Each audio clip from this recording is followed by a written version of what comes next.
Assalamualaikum warahmatullahi wabarakatuh. Perkenalkan, nama saya Rahma Dewi Isnaini. Saya akan menjelaskan materi yang pertama, yaitu tentang analisis tabel ANOVA. ANOVA yaitu menguji rata-rata suatu kelompok atau lebih dari satu variabel dependen, atau juga lebih berbeda secara signifikan atau tidak. Satu variabel dependen atau kuantitatif dan satu kelompok kualitatif. Contoh, apakah pandangan siswa tentang IPS itu adalah kuantitatif, berbeda berdasarkan jenjang pendidikannya yang merupakan kualitatif. Multivariat ANOVA yaitu dibagi menjadi tiga. Pertama, variabel dependen lebih dari satu tetapi kelompok sama. Contohnya, apakah rata-rata ulangan dan pandangan siswa terhadap IPS berbeda untuk tiap daerah. Yang kedua, satu variabel dependen tetapi kelompok berbeda. Contoh, apakah rata-rata ulangan berbeda sebesar klasifikasi sekolah dan kelompok penelitian. Yang ketiga yaitu variabel dependen lebih dari satu dan kelompok berbeda. Contoh, apakah rata-rata ulangan dan pandangan siswa terhadap IPS berbeda berdasarkan klasifikasi sekolah dan kelompok penelitian. Berikut adalah rumus tabel ANOVA di mana F sama dengan R J KA per RJKI, di mana J adalah jumlah seluruh data, N banyak data, K banyak kelompok, NJ banyak anggota kelompok J, JJ jumlah data dalam kelompok J. Contoh, apakah terdapat perbedaan sikap terhadap etika pada akuntan publik, dosen, dan manajemen?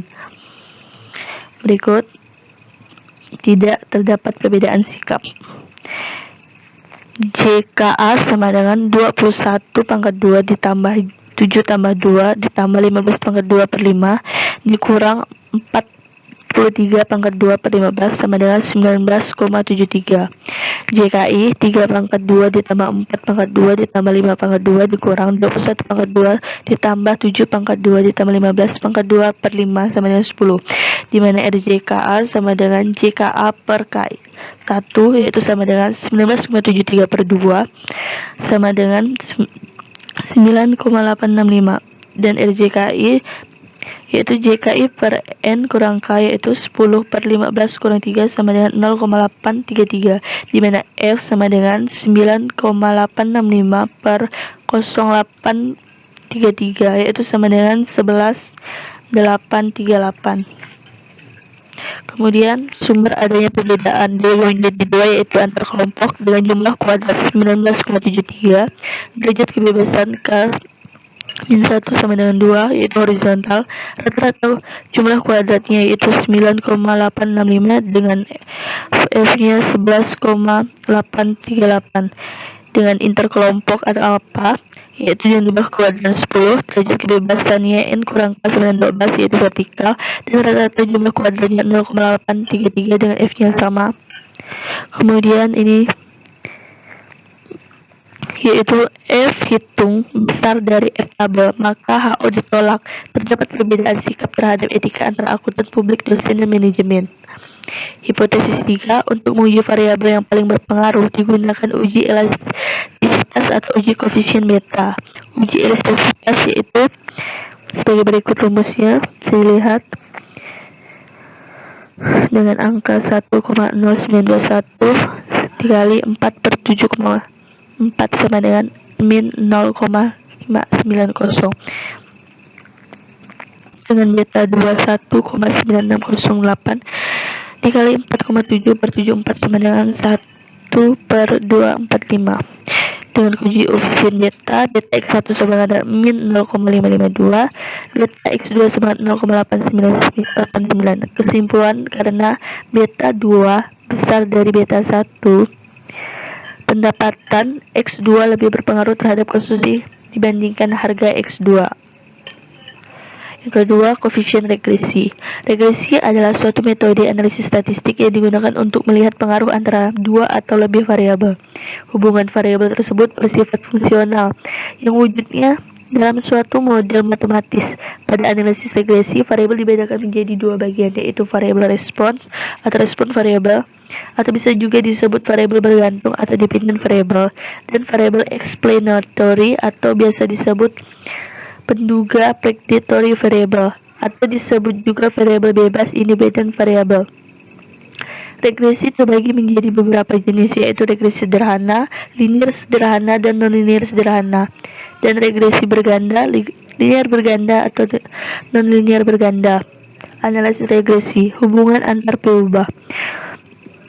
Fungsional atau deterministik, yaitu Y sama dengan Fx, misalkan Y sama dengan 10x. Statistik atau stokastik, amatan tidak jatuh pada kurva, misalnya IQ versus prestasi, berat versus tinggi, dosis versus produksi. Model regresi sederhana yaitu sebagai berikut rumusnya, bisa dilihat. Kemudian manfaat menerapkan analisis regresi. Karena memiliki banyak manfaat, analisis regresi digunakan hampir pada semua bidang kehidupan, baik dalam bidang ekonomi, industri, dan tenaga kerjaan, sejarah, pemerintah, ilmu lingkungan, dan lainnya. Kegunaan analisis regresi adalah untuk mengetahui variabel-variabel kunci yang memiliki pengaruh terhadap suatu variabel bergantung permodelan, serta penegakan estimation atau peramalan forecasting. Selain itu, masih ada beberapa kegunaan lainnya, yaitu yang membuat estimasi rata-rata dan nilai variabel tergantung dengan didasarkan pada nilai variabel bebas. Untuk menguji hipotesis karakteristik dependensi, peramalkan nilai rata-rata variabel bebas yang didasari nilai variabel bebas di luar jangkauan sampel. Kemudian analisis regresi, yaitu pendugaan terhadap koefisien regresi, di mana BO penduga bagi alfa BO dan B1 penduga bagi B1 dan rumus berikut. Kemudian metode yang merupakan metode kuadrat terkecil. Bagaimana pengujian terhadap model regresi? Yang pertama, partial per koefisien, di mana uji kurang T, kemudian bersama uji kurang F atau ANOVA. Bagaimana nilai kesesuaian model? R pangkat 2 atau koefisien determinasi dengan persen keragaman Y yang mampu dijelaskan oleh X. Contoh data percobaan dalam bidang lingkungan. Apakah semakin tua mobil, semakin besar juga emisi HC yang dihasilkan? Diambil contoh 10 mobil secara acak, kemudian dicatat jarak tempuh yang sudah dijalani mobil dalam 1000 km dan diukur emisi HC-nya dalam ppm. Dan disamping adalah angka dari jarak dan emisi, di mana emisi sama dengan 382 plus 5,39 jarak. Analisis regresi. Bagaimana pengujian terhadap model regresi, yaitu partial atau per koefisien, uji T bersama uji F atau ANOVA. Bagaimana menilai kesesuaian model? R pangkat 2 atau quiz determinasi dengan persen keragaman Y yang mampu dijelaskan oleh X. Seperti apa model regresi linear yang ideal? Model regresi linear sederhana yang ideal harus memenuhi beberapa asumsi berikut. Yang pertama, eksogenitas yang lemah.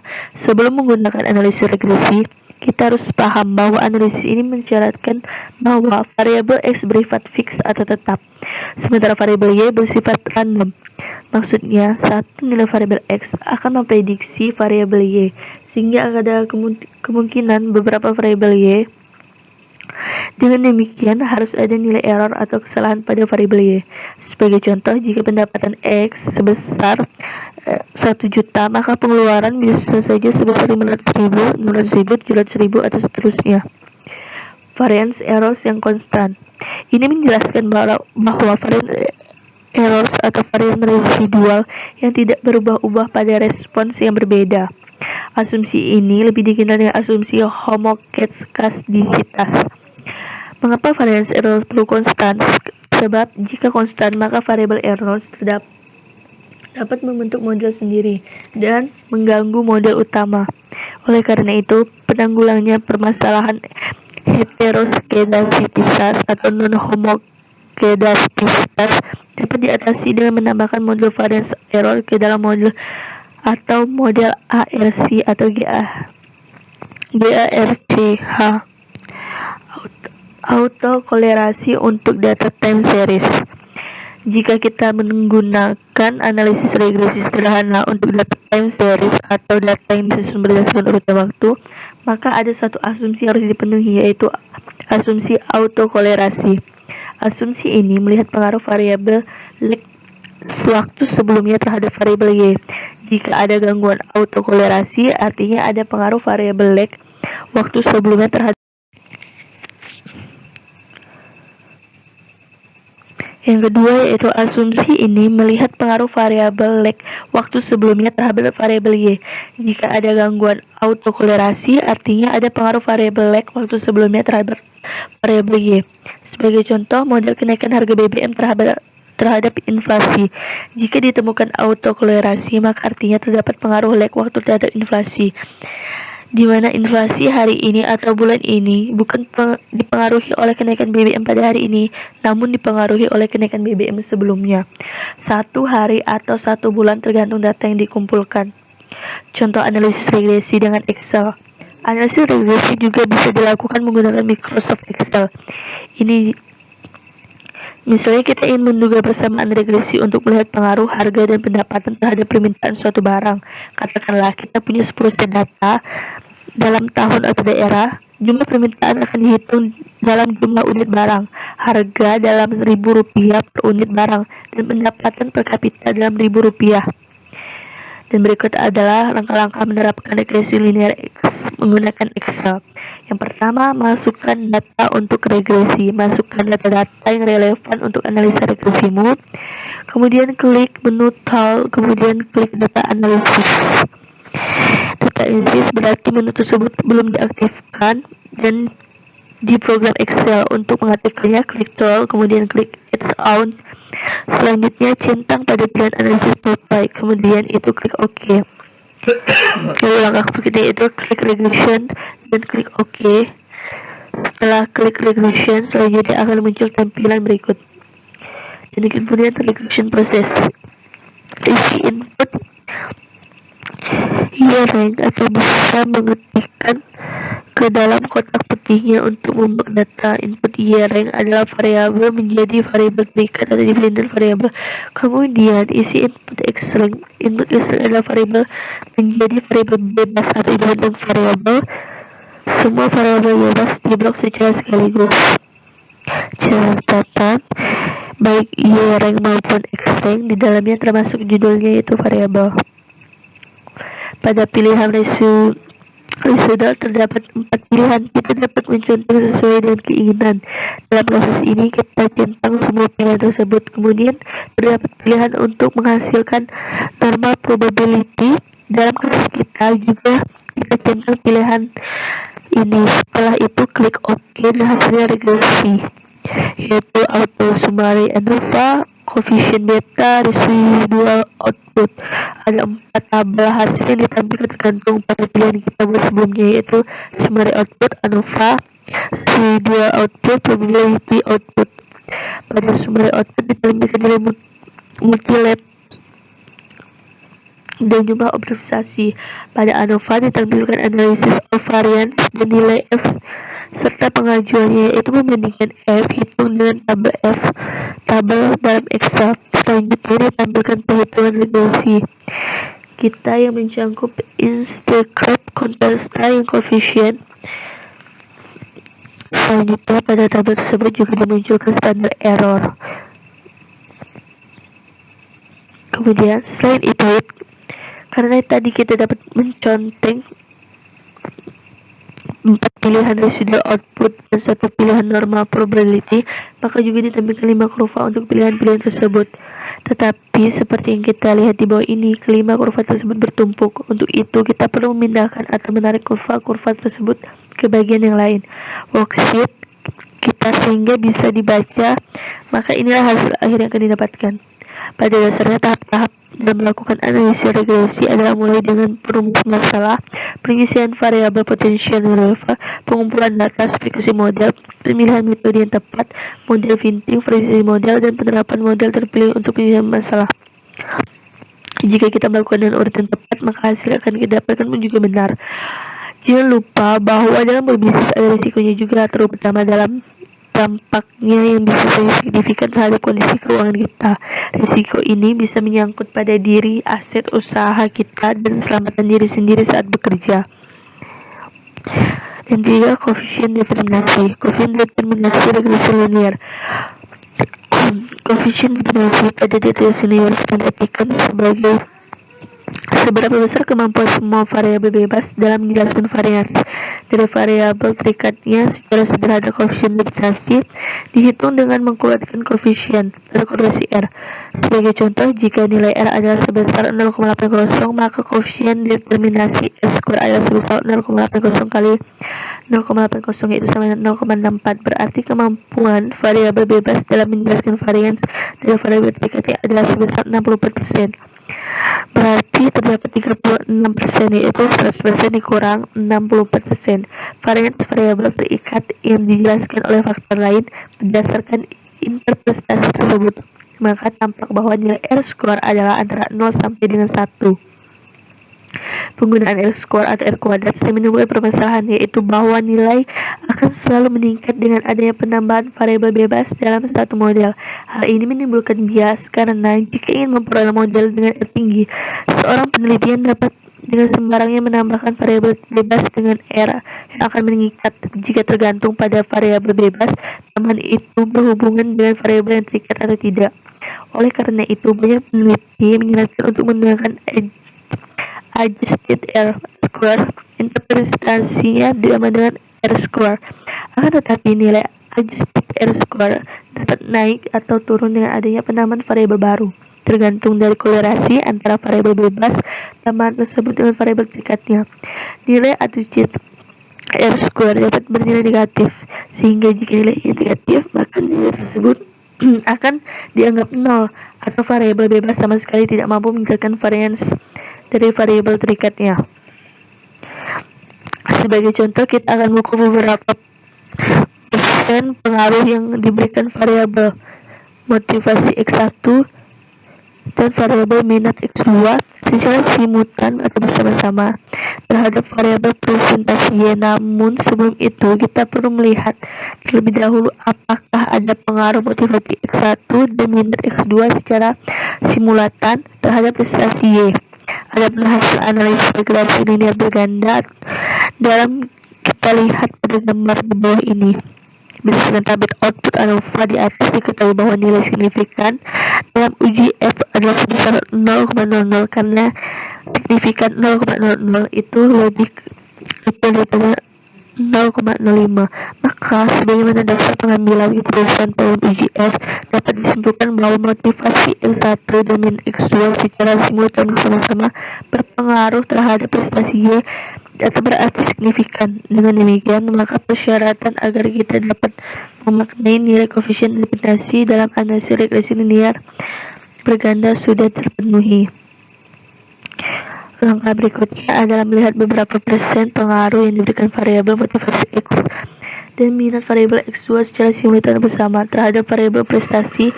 Dalam hal ini mengacu pada R square yang terdapat dalam hasil analisis regresi linear berganda, yaitu tabel model summary sebagai berikut.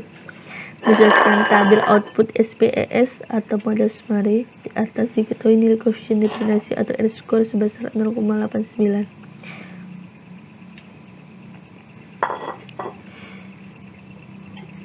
Untuk penelitian dengan menggunakan data survei atau data primer yang bersifat cross-section, maka R2 yang bernilai 0,2 atau 0,3 dapat dikatakan sudah cukup baik. Sementara untuk penelitian dengan data runtut, waktu, data sekunder atau data time series, maka R2 akan cenderung memiliki nilai yang lebih besar.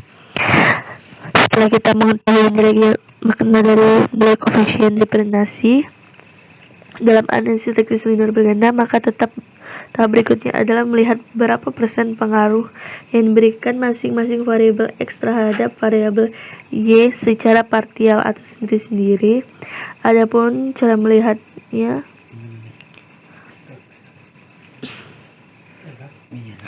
dengan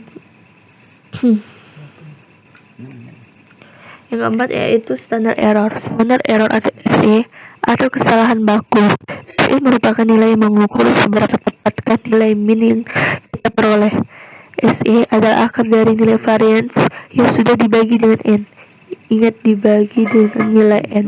Nilai N bukan N min 1. Jadi jika perhitungan kita di atas dilanjutkan, maka nilai SE adalah SE Akar dari variance per n sama dengan akar 1,42415, yaitu sama 0,307. Tahapannya yang pertama, buka Microsoft Excel. Kemudian buka buat dokumen baru. Seperti lihat, jika Anda telah memiliki dokumen berisi data, buka kembali dengan mengklik buka atau open. Kemudian yaitu 3, temukan standar deviasi. Walaupun menghitung standar deviasi biasanya memerlukan beberapa langkah matematis, Anda dapat melakukannya dengan mengetik formula berikut. Contoh, jika data Anda berada di kotak A1 sampai A20, dev-nya yaitu A1 berbanding A20 pada sebuah kotak kosong untuk mendapatkan angka standar deviasi.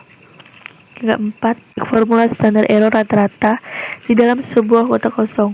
Formula untuk menghitung standar error rata-rata dalam Excel adalah step, cell rank, sort, count, cell rank.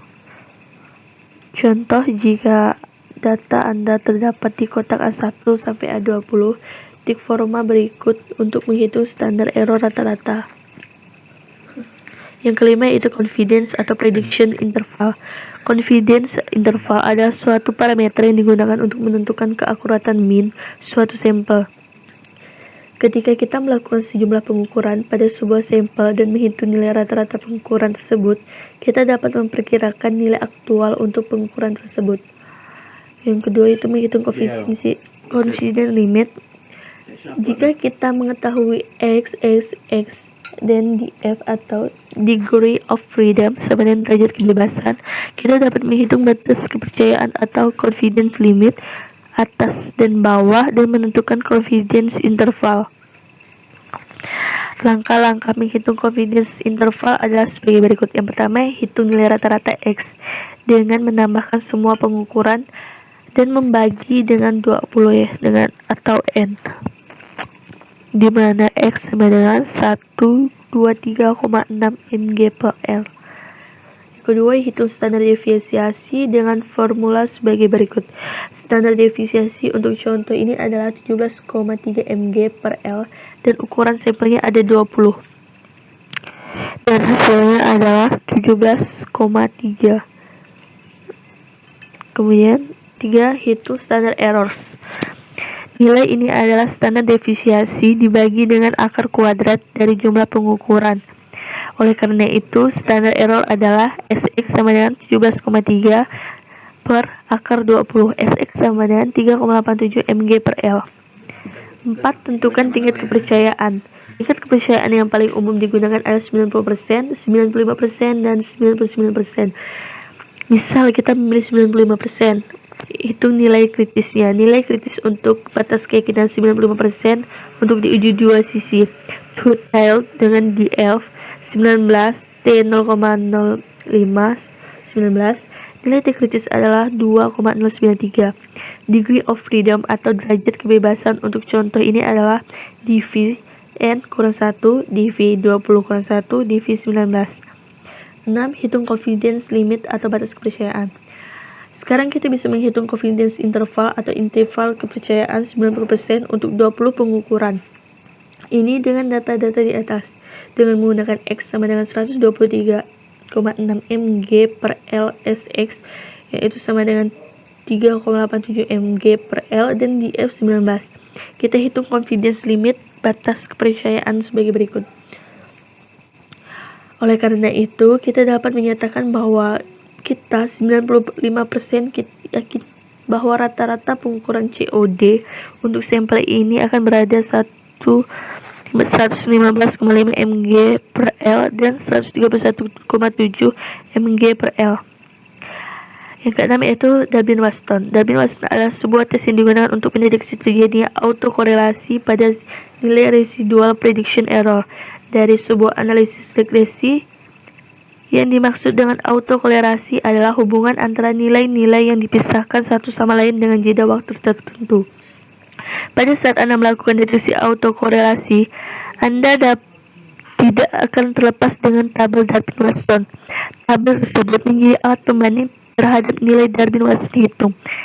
Anda mungkin telah banyak membaca tentang tabel Durbin-Watson, tetapi mungkin tidak semuanya memuaskan keinginan Anda. sebab sebagian besar tabel tersebut sangat terbatas, baik dalam jumlah sampel atau jumlah variabel. Sebagian besarnya hanya terbatas N sama dengan 100 atau N sama dengan 200. Bagaimana jika jumlah sampel besar dari 200? Pada kesempatan ini, kami akan berbagi sebuah tabel Darby Mason dengan jumlah sampel N sama dengan 2000 atau jumlah variabel K sebanyak K sama dengan 21. Cara uji korelasi dengan Darby Mason menggunakan SPSS. 1. Setelah data ingin diuji dan dipersiapkan, selanjutnya buka program SPS, lalu seperti biasa klik variabel V. Selanjutnya pada bagian name tulis saja X1, X2, X3 dan Y. Pada decismas variabel yang ubah menjadi angka 0. Karena datanya bukan pecahan desimal atau tidak ada angka belakang koma, pada bagian tabel tuliskan ROA, ROE, PER dan harga saham.